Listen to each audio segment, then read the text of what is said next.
दोस्तों, स्वागत है आपका आपके YouTube channel study facts with Parag में। और आज हम बात करें कक्षा 10 के गणित डॉक्टर मनोहर रे की NCERT बेस्ड किताब की पहला पार्ट जो हमारा वास्तविक संख्याएं हैं उसकी पहली प्रश्नावली को आज हम हल करेंगे। कल हमने वास्तविक संख्याओं का परिचय पर एक वीडियो बनाया हुआ था, आशा करते हैं आप लोगों ने देख लिया होगा। तो चलिए शुरू करते हैं हम अपनी प्रश्नावली ए के। तो पहला प्रश्न हमारा दिया है, निम्नलिखित संख्याओं को अभाज्य गुणनखंड के रूप में व्यक्त कीजिए। पहला है 140, दूसरा है 156, तीसरा है 3825, चौथा है 5005 और पाँचवा है 3429। तो चलिए इनको देखते हैं कि कैसे अभाज्य गुणनखंड के रूप में व्यक्त करना है। तो हमारे पहले सवाल का पहला क्वेश्चन है 140। 140 का अभाज्य गुणनखंड करने हैं तो कैसे करेंगे, चलिए यहाँ देखते हैं। पहला हम लिख लेते हैं 140 गुणनखंड करते हैं। तो 140 गुणनखंड करने के लिए हम 140 को यहाँ लिखा हमने और ऐसे लाइन कर ली। अब देखो यहाँ पे लास्ट में 0 है, तो जिन संख्या आखिरी में 0, 2, 4, 6, 8 आता है उनको हम 2 से काट सकते हैं। तो इसको 2 से काटना शुरू करते हैं। तो 2 से 2 सत्ते 14 हो जाएगा, क्यों एक में जाएगा, एक 2 से छोटा है। तो 2 अंकों में करेंगे तो 14 में करेंगे, 2 सत्ते 14 होते हैं, 0 का 0। अब फिर से 0 लास्ट में 2 से चला जाएगा, 2 3 6 जाएगा, एक बच जाएगा 10 हो जाएगा, 2 5 10 हो जाएगा। फिर 5 से करेंगे तो 5 सत्ते 35 हो जाएगा। फिर 7 से करेंगे 7 एकम 7 हो जाएगा। इस तरीके हमारा ये अभाज्य गुणनखंड हो गए। तो 140 के अभाज्य गुणनखंड कैसे लिखेंगे, इसको लिखेंगे हम 2 गुणे 2 गुणे 5 गुणे 7। और इसको अभाज्य गुणनखंड के घात के रूप में लिखना है तो कैसे लिखेंगे, 2 का गुणा 2 बार है तो 2 घात 2 कर देंगे, गुणे 5 और गुणे 7। चाहो तो इन पर कोई घात नहीं है तो इन पर भी एक घात होती है, तो उसमें भी एक एक घात ऐसे लिख सकते हैं। अब अगला देखते हैं हम 156 को कैसे करते हैं। 156 को करने के लिए हम 156 यहाँ लिखा 156। तो 156, अब इसके आखिरी में 6 है तो ये भी 2 से कट जाएगा, क्योंकि 6 2 से कट जाता है। दोस्तों, अगर आपको विभाज्यता कौन सा संख्या किस अंक से कट सकती है, किस अभाज्य संख्या से कट सकती है, तो इसके बारे में डिटेल से जानने के लिए आपको हमारे वीडियो के एंड में आपको स्क्रीन पर भी वीडियो दिख जाएगा। वहाँ पे डिस्क्रिप्शन में अभाज्य गुणनखंड का भी लिंक डाला हुआ है कि अभाज्य गुणनखंड कैसे करते हैं, उसमें आप डिटेल से जान सकते हैं। तो आप देख लीजिएगा, बाकी मैं यहाँ भी बता दूंगा। तो यहाँ पे 6 है तो 6 2 से कटता है, 2 से काट देंगे। अब एक में जाएगा नहीं तो 15 में करेंगे, 2 सत्ते 14, यहाँ पे एक बच्चा, यहाँ 16 का 2 अट्ठे 16। फिर से 8 है आखिरी में तो 2 से कट जाएगा। फिर 2 थे यहाँ 6 हो जाएगा और 2 अट्ठे 2 3 6 एक बचा यहाँ पे तो 18 हो गया। तो 2 नेम 18 हो गया। अब ये 9 और 3 12, जब संख्याओं का जोड़ 3 से कट जाए या 3 की पहाड़ी में आ जाए तो 3 से कट जाता है। तो 9 और 3 कितने हो गए, 12। तो 12 3 की पहाड़ी में आता है तो 3 से कट जाएगा। 3 का पहाड़ा 3 पढ़ेंगे एक बार, 9 में पढ़ेंगे 3 बार। अब यहाँ 13, अब 13 अभाज्य संख्या है तो 13 13 से ही कटेगी, 13 एकम 13। तो इस तरीके से हमारे 156 के अभाज्य गुणनखंड क्या हो गए, हमारे 156 के अभाज्य गुणनखंड हो गए 2 गुणे 2 गुणे 3 गुणे 13। इसको घात के रूप में लिखेंगे, 2 की घात 1, 2 की घात 2, 3 की घात 1 गुणे 13 की घात 1। अब तीसरा है हमारा 3825, तो उसको करते हैं 3825। इसको करने के लिए देखो यहाँ 3825 हमने लिखा। अब हम पहले ये देखेंगे, ये 2 से तो कटेगा नहीं, आखिरी 5 है, 3 से कटेगा क्या, तो इनको जोड़ते हैं। 5 और 2 7 और 7 और 8 15, 15 और 3 18 होते हैं। 18 3 के पहाड़े में आता है तो ये 3 से कट जाएगा। तो 3 से काटेंगे, 3 एकम 3। अब 8 में पढ़ेंगे तो 2 आ जाएगा, 3 दूनी 6, 2 बच जाएगा, यहाँ पे 22 हो जाएगा, 3 सत्ते 21। अब यहाँ 1 हो जाएगा, यहाँ 15 हो जाएगा, 3 15 तो 5। अब फिर से 3 से करेंगे तो 3 से जाएगा क्या, देखते हैं। 7 5 12, 12 2 14 15, 3 से जाएगा, 15 आ रहा है तो चौकू 12, 3 दूनी 6, एक यहाँ 3 15। अब फिर से हम 5 2 7 चल गया, 3 से नहीं जाएगा ये, तो अब ये 7 से जाएगा, देखते हैं। 7 से भी नहीं जाएगा, अभी तो 5 से जाएगा ये, क्योंकि 3 में 5 आता है तो 5 से चला जाएगा। आखिरी में 5 है तो जिस संख्या आखिरी में 5 या 0 होता है वो 5 से चला जाता है। तो 5 एकम 5 नहीं जाएगा, फिर क्या करेंगे, 4 में नहीं जा रहा है क्योंकि 4 छोटा है। तो हम 2 संख्याओं में पढ़ते हैं, इसके लिए सिस्टम में 2 में पढ़ते हैं। तो 5 अट्ठे 40, 5 अट्ठे 40, 2 बचा यहाँ 25 हो जाएगा, 25। फिर 5 से करेंगे, आखिरी में 5 है तो 5 एकम 5, यहाँ 3 बचा तो यहाँ 35 हो जाएगा, 5 सत्ते 35। अब 17 अभाज्य संख्या, 17 17 से कटेगा, 17 एकम 17। इस प्रकार हमारे 3825 के अभाज्य गुणनखंड क्या हो गए, 3 गुणे 3 गुणे 5 गुणे 5 गुणे 17। इसको घात के रूप लिखेंगे तो लिखेंगे 3 घात 2, 3 गुणा 2 बार है और 5 गुणा भी 2 बार है तो 5 की घात 2 गुणे 17। चलिए अब हम आगे देखते हैं। अब अगला है हमारा 5005, चौथा सवाल है। इसको कैसे करेंगे, तो हमने लिखा 5 4 5, आखिरी में 5 है, उनका जोड़ 5 5 10 होता है, 3 से कटेगा नहीं तो 5 से काटना शुरू करते हैं। तो इसको 5 से काटेंगे तो 5 एकम 5 हो जाएगा, 0 0 5 एकम 5 हो जाएगा। अभी 5 से नहीं कटेगा तो 7 से काट के देखते हैं। तो 7 से कटेगा क्या, 7 एकम 7, 3 बचेगा, यहाँ पर 30 हो जाएगा, 7 चौको 28 से कट जाएगा ये। तो 7 एकम 7 10 में किया, 3 बचा यहाँ 30 हो जाएगा, 7 का पारा 4 पड़ेंगे, 7 चौको 28 होता है, 2 बचा यहाँ 21 हो जाएगा, 7 यहाँ 21 होता है। अब ये 143 हो गया, क्या ये 7 से कटेगा? तो ये 7 से बिल्कुल नहीं कटेगा। ये क्या 11 से कटेगा? तो देखते हैं 11 से कटेगा कि नहीं, तो 11 से काट देते हैं। 11 एकम 11, तो यहाँ बचे 3, 14 में से 11 चलेगा, 3 बचा 33 हो गया, 11 3 33। अब 13 बाई संख्या 13 13 से ही कटेगी, 13 एकम 13, तो 5 और 5 के हमारे गुणनखंड क्या हो गए? 5000। 5 के गुणनखंड क्या हो गए हमारे? हमारे 5 और 5 के गुणनखंड हो गए 5 गुणे 7 गुणे 11 गुणे 13। अब हम अगला देखते हैं, हमारा अगला है, हमारा 5वां सवाल है 7429। तो 7429 है, तो हमने 7429 लिख लिया। इससे गुणनखंड करते हैं इधर। अब ये 9 2 11 4 15 7, 22 से 2 3 से भी नहीं कटेगा, लास्ट में 5 नहीं, 5 से भी नहीं कटेगा, 7 से भी नहीं कटेगा, मैंने देख लिया ये 17 से कटेगा। तो ये 17 से काटना शुरू करते हैं। तो 17 एकम 17, 17 चौको 68, 74 पढ़ेंगे, 4 पढ़ेंगे तो 68 हो गया। यहाँ पर 74 में से 68 चला गया, कितना बचा? 6 बचा। तो 6 यहाँ 62 का, 6 के 2 के आगे लगाएंगे तो यहाँ कितना हो जाएगा? 62 हो जाएगा। 17 पढ़ा कितने पढ़ेंगे? 17 यहाँ 51, 17 चौको 68, ज़्यादा हो जाता है चौको, तो 17 3 बार पढ़ेंगे, 17 पढ़ा 17 यहाँ 51। अभी इधर कितना बचा? 62 में से 51 गया, 11 बचा, 17 सत्ते 119। अब ये 17 से नहीं जाएगा, अब ये 19 से जाएगा। इसको दोस्तों आप लोग गुणा करके देख लीजिएगा किससे जाएगा।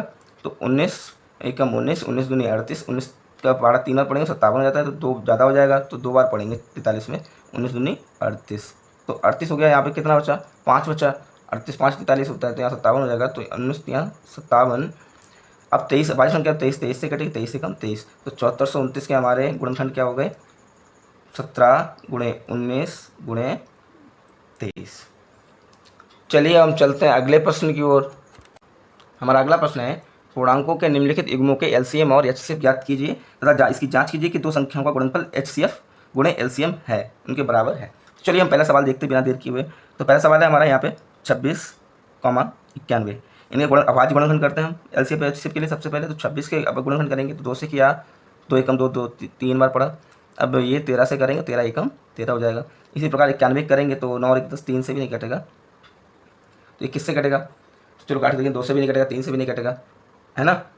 तो ये हम 7 से काट के देखते हैं। 7 एकम 7, 2 बचा यहाँ पे, तो 21 7 यहाँ 21, ये 13 से कटेगा, 13 सत्ते 91, वो सॉरी 13 एकम 13, 13 एकम 13।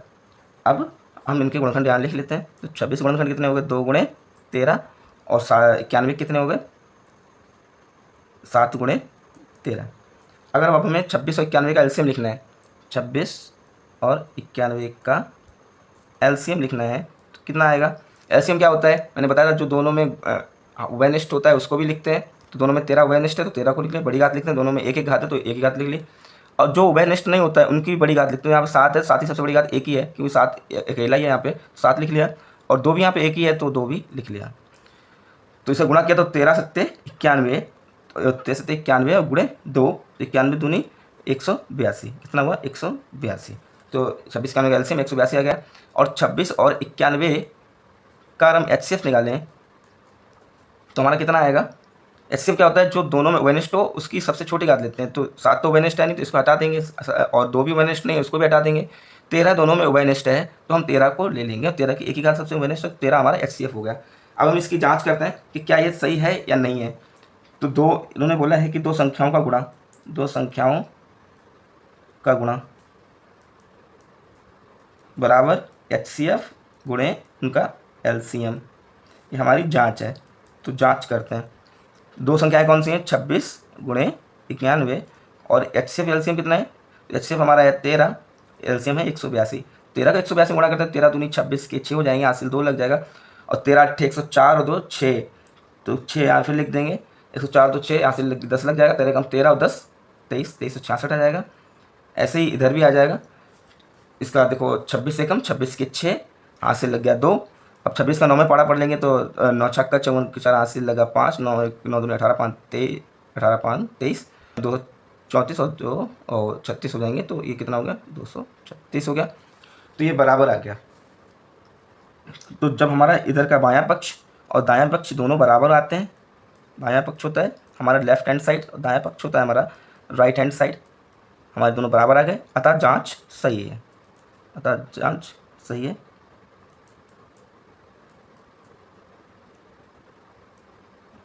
इस तरीके से हमें इनको करना होता है।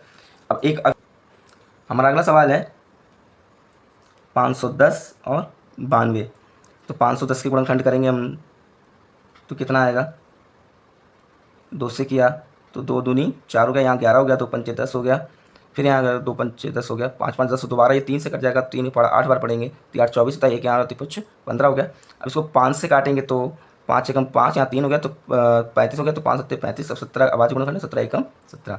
ऐसे हम 92 के कर लेंगे तो 92 क्या हो जाएंगे हमारे, 2 से करेंगे तो 2 चौकू 8, यहाँ पे किया तो यहाँ 12 हो गया, तो 2 छंग 12 हो गया, फिर 2 से किया तो 2 दूनी 4, 2 3 6, 23 आवाज की संख्या है तो 23 एकम 23 हो गया। हमारे 510 के गुणनखंड कितने हो गए, 2 गुणे 3 गुणे 5 गुणे 17, और हमारे 92 गुणनखंड हो गए हैं, यहाँ लिख देंगे 92 गुणनखंड कितने हैं, तो 92 हैं अभी यहाँ पे 2 गुणे 2 गुणे 23। तो अब हमें इनका एलसीएम एचसीएफ लिखना है तो कैसे लिखेंगे, इसका एलसीएम कितना है, तो हम लिखेंगे 510 और 92 का एलसीएम कितना है, तो क्या करते हैं एलसीएम के लिए जो दोनों में होता है वो और नहीं होता है उनका भी गुणा करते हैं। तो देखो 2 और 2 दोनों में, इसमें 2 की घात ज़्यादा कौन सी है, ये है, 2 का गुणा 2 बार है तो 2 का गुणा हम 2 बार लिखेंगे। 3 इसमें है, इसमें नहीं है तो 3 भी लिखेंगे, जो नहीं होता है वो भी लिखते हैं दोनों में। 5 इसमें नहीं है तो 5 भी लिख लेंगे, 5 की अधिकतम घात 1 ही है तो 5 लिख लेंगे। 17 इसमें है, इसमें नहीं है, 17 भी लिख लिया, और 23 इसमें है, इसमें नहीं है तो 23 भी हम लिख लेंगे। अब इनका गुणा करेंगे तो 2 गुणा 2 में क्या, 2 दूनी 4 होता है, 4 गुणा 3 करें 12 होता है, 12 का गुणा 5 करें 60 हो जाता है। अब 60 गुणे, अब हम इसका 23 का पाड़ा पढ़ लेंगे, 23 का पाड़ा 17 और 23 ऐसे गुणा करेंगे तो कैसे हो जाएगा, चलिए देखते हैं। देखो 17 छक्का 102 हो गया, और आप पीछे जीरो लगा दिया, आप 23 से गुणा कर लेंगे, इसमें 23 का जीरो में करेंगे तो जीरो आएगा, 23 दूनी 46 होता है, 46 के 6 हो जाएंगे, हासिल 4 हो जाएगा तो 4 का 4 लिख लेंगे, और 23 एकम 23 हो जाएगा, तो 23,460 आ गया। हमारा मासा कितना आएगा, तो 510 और 92 का एचसीएफ कितना आएगा, तो एचसीएफ देखते हैं। देखो हमारा इसमें 2 इसमें भी है, इसमें भी, लेकिन 2 की छोटी घात कौन सी, यहाँ 2 घात है, यहाँ 1 घात है तो हम 2 लिखेंगे। बाकी 3 है इसमें, 3 इसमें नहीं है, 5 इसमें, 5 इसमें नहीं है, 17 इसमें, 17 इसमें नहीं है, तो हमारा एलसीएम सिर्फ कितना हो जाएगा, हमारा एचसीएफ कितना हो जाएगा, 2। ठीक है, तो अब इसकी जाँच करते हैं। तो जाँच किया, दोनों संख्याओं का गुणा, तो 510 गुणे 92 बराबर 23 बराबर उनके लासा और मासा के गुणा के, तो लासा कितना है हमारा 23,460 गुणे मासा कितना है 2, इसका गुणा किया तो हमारे पास कितना आ गया, 2 का जीरो में करेंगे 0, 2 छक्का 12, 2 हाथ से लगा 1, 2 चौका 8 और 1 9, 2 3 6 और 2 दूनी 4। इधर कितना आ जाएगा, तो 0 का हम 0 लिख लेंगे। अब 51 का गुणा करा 2 में, 51 दूनी 102 होता है, 102 का 2 लिख लेंगे, हाथ से 10 हो जाएगा। अब 51 का 9 में करेंगे, 9 एकम 9 और 9 बना 45, तो 4 5 9 459 हो गया। 459 में 10 का गुणा कर 10 जोड़ देंगे हासिल तो कितना हो जाएगा, 469 हो जाएगा। अब हमारा इधर भी बराबर, इधर दोनों पक्ष बराबर है, तो चूंकि हमारा बायां पक्ष और दायां पक्ष कैसा है, बराबर है, बायां पक्ष दायां पक्ष बराबर है, इसलिए हमारी जांच सही है या हमारा प्रश्न सही है।